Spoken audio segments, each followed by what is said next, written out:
সুতরাং একটা দুইটা কেন্দ্রে যদি এই ধরনের গন্ডগোল হয় সেটা পরে আবার ভোট হবে, আমরা বেশি শক্তি দিয়ে সেখানে করবো। নির্বাচন আচরণবিধি লঙ্ঘিত হয় এই কাজগুলি যাতে করতে না পারে, এই জন্য আমরা সবসময় সজাগ দৃষ্টিতে থাকি, যার জন্যই যারা এই ধরনের অপরাধ করে তারা কিন্তু ধরা পড়ে যাচ্ছে।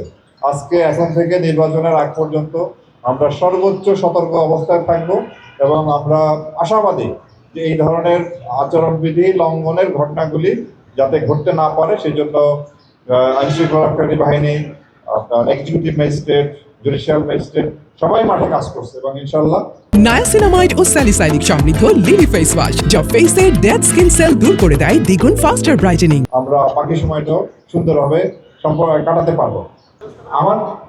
আমরা কিন্তু সম্মিলিতভাবে কাজ করতেছি। আমাদের র্যাবের যে সংখ্যা তা দিয়ে আপনার এই প্রায় আমাদের কত ভোট কেন্দ্রের যে সংখ্যা, এতগুলো সংখ্যা কোনোভাবেই কাভার করা যায় না। আমরা সবগুলি বাহিনী সমন্বিতভাবে এবং আমাদের মধ্যে একটা চমৎকার সমন্বয় আছে, সেইভাবে কাজ করতেছি। আমরা মানে যে ড্যামেজ যতখানি সম্ভব ড্যামেজ কন্ট্রোল করার জন্য আমরা চেষ্টায় আছি। আমরা আশা করব কোনো কেন্দ্রে কিছু হবে না, এগুলো আমাদের প্রত্যাশা। তারপরও যদি কোথাও এই ধরনের বিশৃঙ্খল ঘটনা ঘটে, আইন শৃঙ্খলা রক্ষাকারী বাহিনী যথোপযুক্ত ব্যবস্থা নেবে এবং আপনার যদি ভোট গ্রহণের মতো পরিবেশ না থাকে তাহলে ভোট গ্রহণ বন্ধ থাকবে। যদি ওই কেন্দ্র একেবারেই বন্ধ করা হয় কিংবা নির্বাচন কমিশনও বলেছে যদি ভোট গ্রহণ সম্ভব না হয় ওই কেন্দ্র প্রয়োজন হলে ওই আসনের ভোটও বন্ধ হতে পারে যদি নির্বাচন কমিশন যেরূপ মনে করছে। সুতরাং একটা দুইটা কেন্দ্রে যদি এই ধরনের গন্ডগোল হয় সেটা পরে আবার ভোট হবে, আমরা বেশি শক্তি দিয়ে সেখানে করবো। আমরা আশা করি কোথাও এই ধরনের ঘটনা ঘটবে না, এটা আমরা আশা করি। তারপরও ঘটলে আইনানুগ যে প্রক্রিয়া আমরা সেটা নিব। আর নির্বাচনে আপনারা প্রশ্ন করতে পারেন যে ঝুঁকি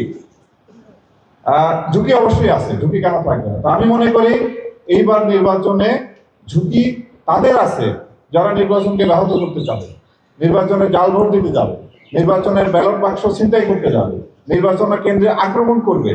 এদেরকে বোধহয় প্রচন্ড ঝুঁকির মধ্যে এবার করতে হবে এবং নির্বাচনের ফলাফল যদি মেনে না নিয়ে তারা যদি নাশকতা বিশৃঙ্খলা তৈরির চেষ্টা করে আমরা সর্বোচ্চ কঠোর ব্যবস্থা গ্রহণ করব। এখানে আমরা কোনো রকম হেজিটেট করবো না, সর্বোচ্চ কঠোর ব্যবস্থা গ্রহণ করব। ঝুঁকি যদি কারো থাকে, যারা আইন ভঙ্গ করবে, আইন অমান্য করবে, আইন বিরোধী কাজ করবে, ঝুঁকিটা তাদের। আমাদের মনে করি কোনো ঝুঁকি নাই, কারণ আমরা আইন অনুযায়ী কাজ করব, আইনের যে ম্যান্ডেট সেই অনুযায়ী আমরা কাজ করবো। আপনাদের সকলকে অসংখ্য ধন্যবাদ।